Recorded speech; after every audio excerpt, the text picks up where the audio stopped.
Bom dia, estamos indo para a faculdade, né? São 9h30 da manhã, mais ou menos. Eu tenho alguns artigos para ler, só que o de hoje tá muito bom. Ainda não tá quente, mas a previsão para hoje é tipo que vai dar 20, 21 graus. E só que na hora que eu voltar de noite vai estar fazendo 15. Então tô tendo que trazer comigo meu casaco, meu cachecol e tudo para mais tarde. Só que, como o de hoje tá tão bom, eu não sei se eu quero me trancafiar na biblioteca para ficar estudando. Eu queria pegar um pouquinho de sol. Então vamos ver, vamos para a faculdade. Chegando lá, vou procurar algum espaço assim que seja silencioso o suficiente para estudar e que seja do lado de fora.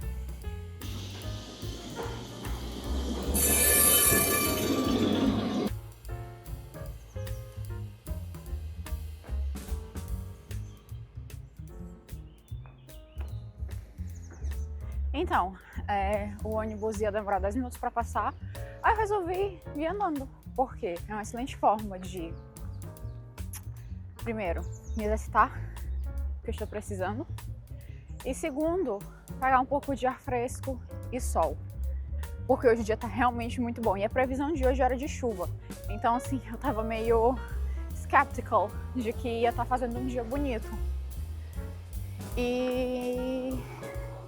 E é isso, vim andando mesmo para trazer orgulho à minha irmã, que é a maior, como é que eu posso dizer, maior defensora, pessoa que me levanta a bandeira do exercício físico e de me exercitar, e ela fica me perturbando para me exercitar. Olá! E que bonitinho, uma criança passa a vida do olá. E pois é, tanto que ela que me arrasta pra academia e tudo mais. Esse fim de semana a gente acabou não conseguindo ir porque ela tava doente. E agora eu estou aqui andando, fazendo cardio do dia, subindo ladeira, pra poder chegar na faculdade e estudar. Ai, Deus. E o dia hoje vai ser longo também. Mas, eu acho que, tipo, esses momentos assim, de sair, de caminhar, e eu gosto muito de caminhar aqui, é muito gostoso de caminhar aqui. Mas esse ato de sair e espairecer, ele é muito importante para manter a sanidade mental, especialmente no doutorado, quando a gente tem muita coisa para fazer. Especialmente também se você for trabalhadora que nem eu, né? Porque eu dou aulas, eu tenho que ler os textos, eu tenho que estar na faculdade, tenho que fazer o projeto, tenho que fazer a pesquisa. Então eu acho que esses momentos assim que a gente sai, respira, vê verde, são muito importantes para, de fato, a gente conseguir manter a nossa sanidade mental em dia. Geralmente os metrôs aqui de Lisboa, eles são bem bonitos. Porém, esse especificamente, ele parece um bunker. Sério, eu juro, se tiver algum tipo de catástrofe nuclear, vem se esconder aqui dentro. Esse aqui, não, na verdade, porque esse aqui é bem próximo à superfície. Tem um acho que não é no Cais. Ai, Deus, não sei a cidade, perto da Brasileira. Que ele sim é tipo profundíssimo, são um monte de degrau de escada para poder chegar lá embaixo. Mas esse aqui de fato tem uma arquitetura assim que lembra um bunker, né? Mas tudo bem.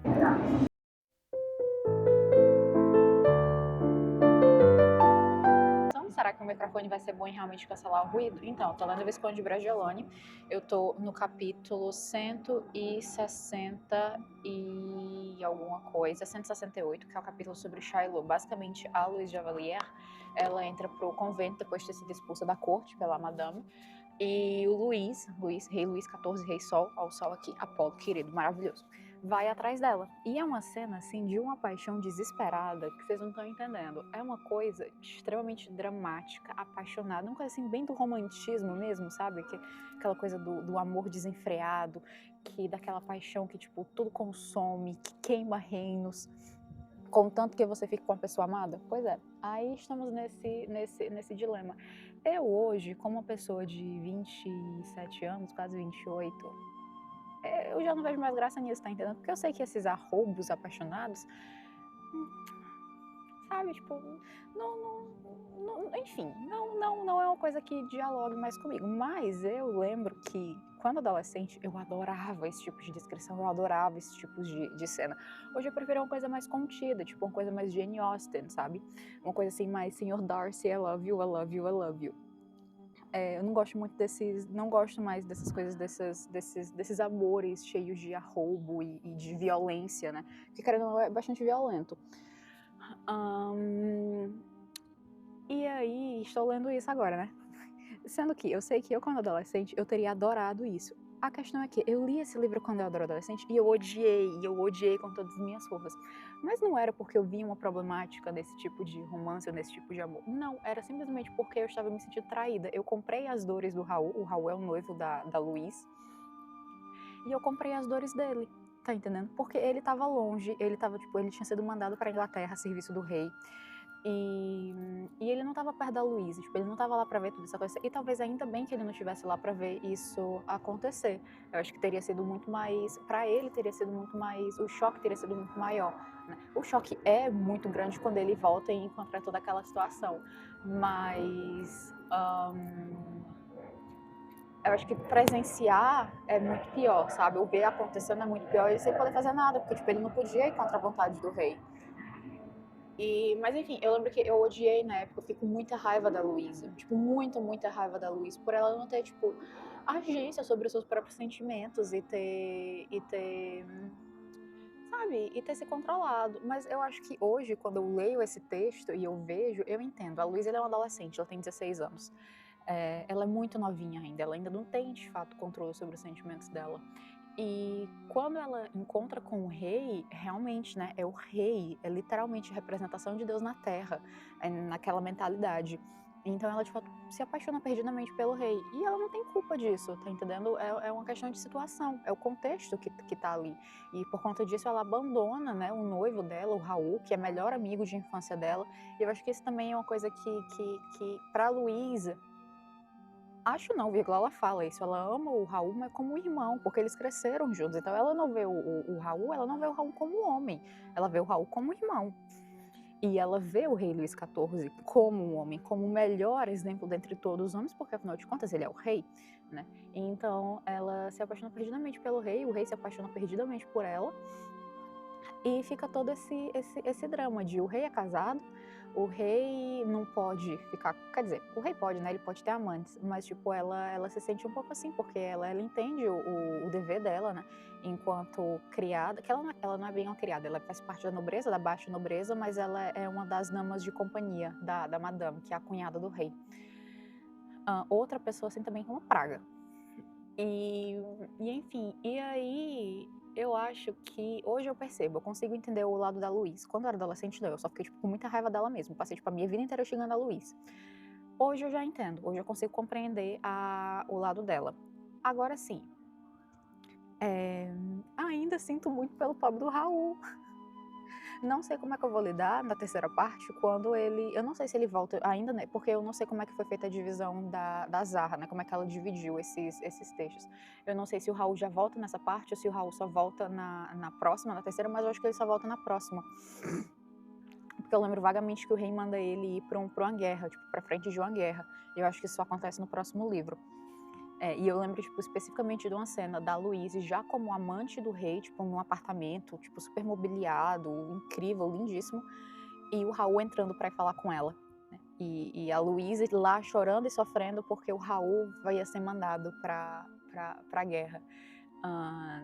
Eu lembro, essa é uma das cenas que eu tenho, assim, mais marcadas na minha memória, é essa desse livro, da época que eu li pela primeira vez. Mas, enfim, eu vou terminar de ler ele. Eu acho que eu tô já em quase 90% do texto.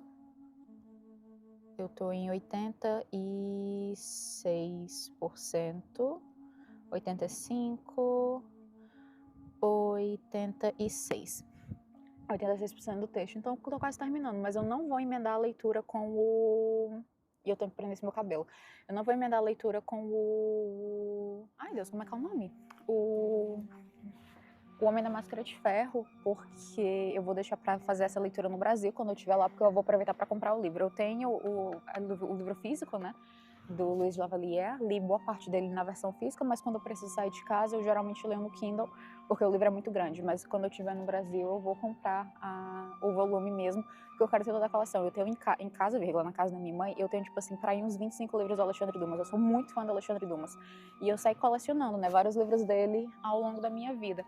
E essas são edições que eu quero mesmo ter em casa. Eu já tenho o do 20 anos depois, eu ainda não tenho a dos Três Mosqueteiros, mas eu eventualmente vou comprar a coleção toda e ter todos esses livros, porque realmente, tipo assim, são livros que marcaram a minha vida e eu gosto de ter esses livros na minha prateleira porque eles são parte da minha história, eles compõem a minha vida, compõem a minha memória. E é isso, agora que eu já peguei sol, já estou assim bem, já falei o que eu tinha de falar, desabafei, abri meu coração sobre esse livro. Eu realmente vou entrar na biblioteca para poder terminar de ler os artigos que eu tenho que ler para hoje. E o outfit do dia, essa calça que é da minha irmã, esse casaquinho que também é da minha irmã, uma blusinha preta.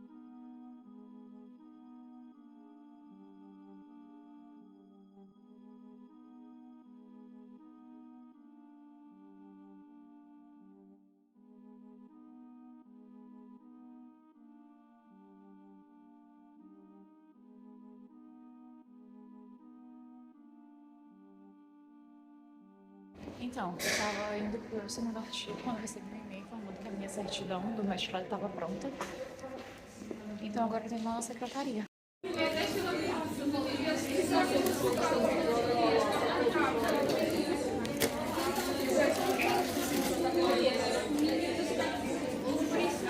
Não sei se vocês estão vendo esse barulho que tá passando, mas foi um avião que passou agora, super alto.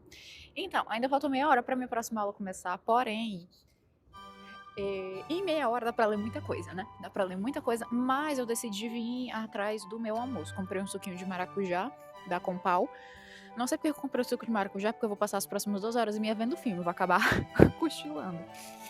E comprei uma baguete de frango. De pasta de frango, né? No caso, mas tudo bem.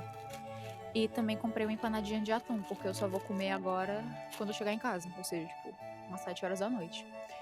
E eu agora não tô com fome, mas eu acho que eu vou mordiscar essa empadinha de atum. Porque sim.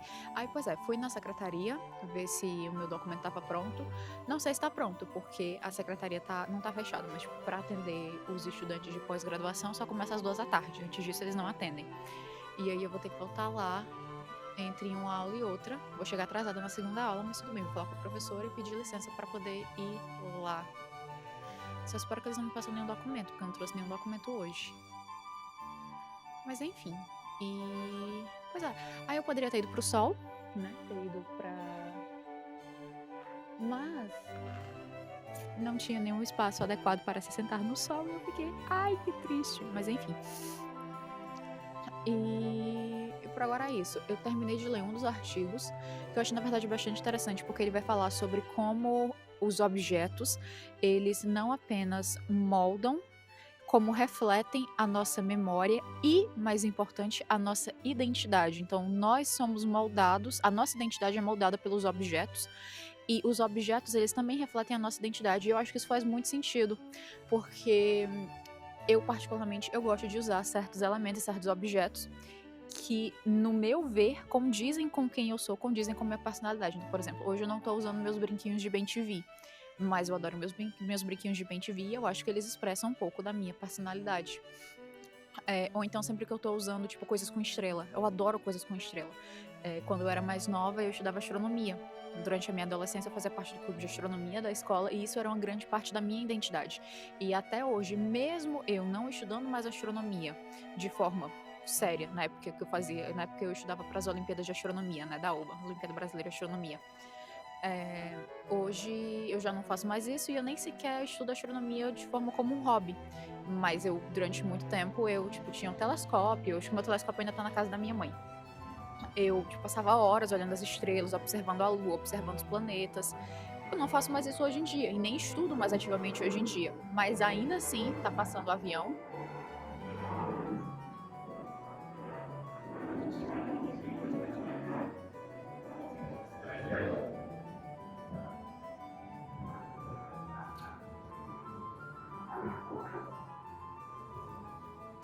Mas ainda assim, hoje em dia, eu gosto de ter elementos de estrelas ao meu redor, em mim, né? E isso é um reflexo da minha personalidade e isso é algo que eu gosto, né? Eu gosto de expressar isso. Agora deixa eu desligar porque tem gente passando a colar e eles estão olhando pra mim, eu tô ficando com vergonha.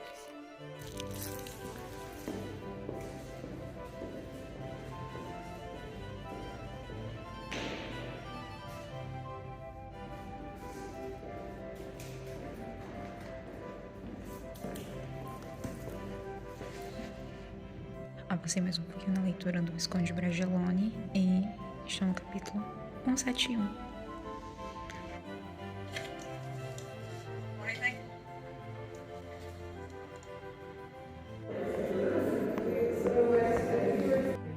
Então, aqui nós passamos a questionar um pouco a ideia da representação.